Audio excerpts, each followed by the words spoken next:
On September the 11th, 2001, America and the world witnessed a new kind of war. We saw the great harm that a stateless network could inflict upon our country. Killers armed with box cutters. Okay, we're going to cross back now to President and 19 airline tickets. Those attacks also raised the prospect of even worse dangers, of other weapons in the hands of other men.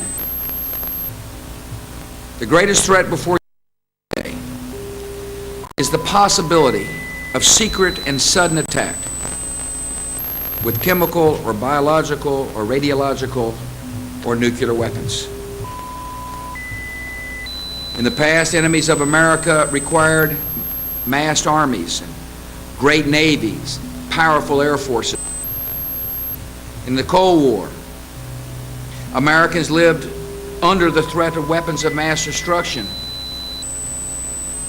but believed that deterrence made those weapons a last resort.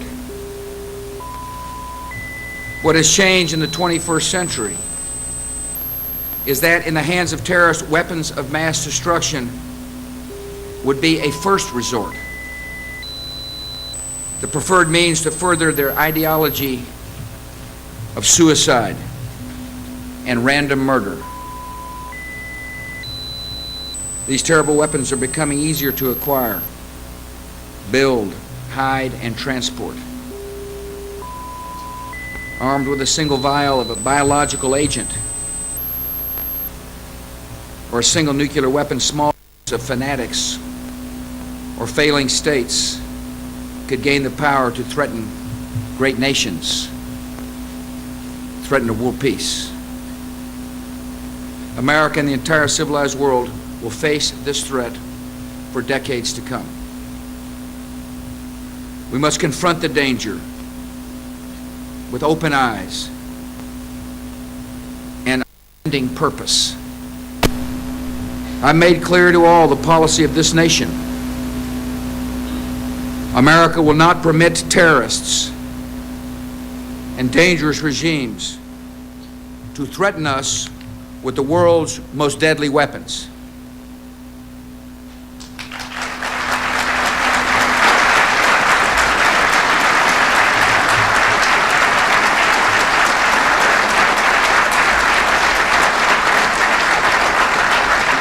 Meeting this duty has required changes in thinking and strategy.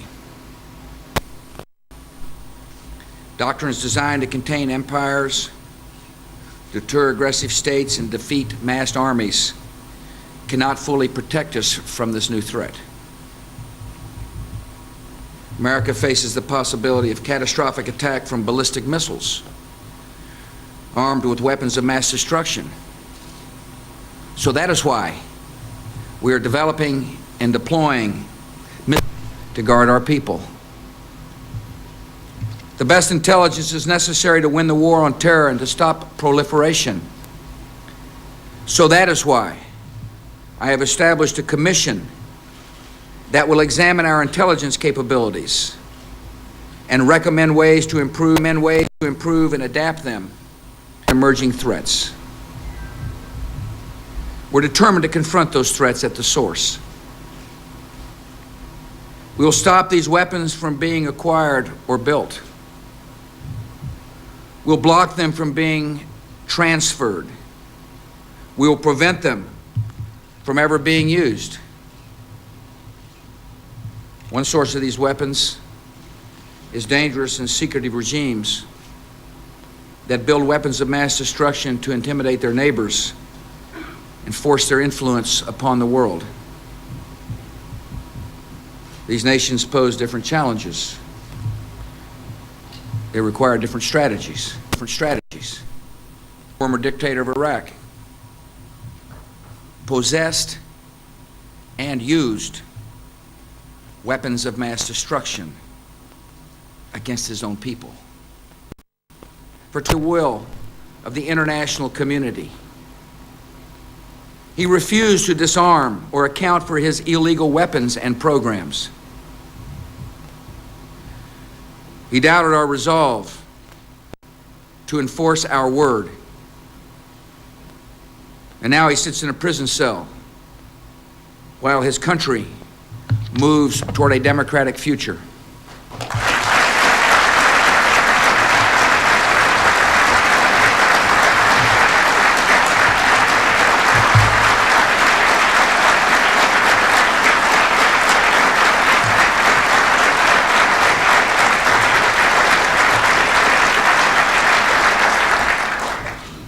To Iraq's east,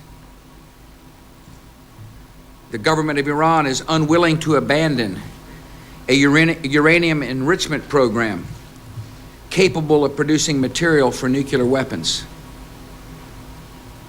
The United States is working with our allies and the International Atomic Energy Agency to ensure that Iran meets its commitments and does not develop nuclear weapons.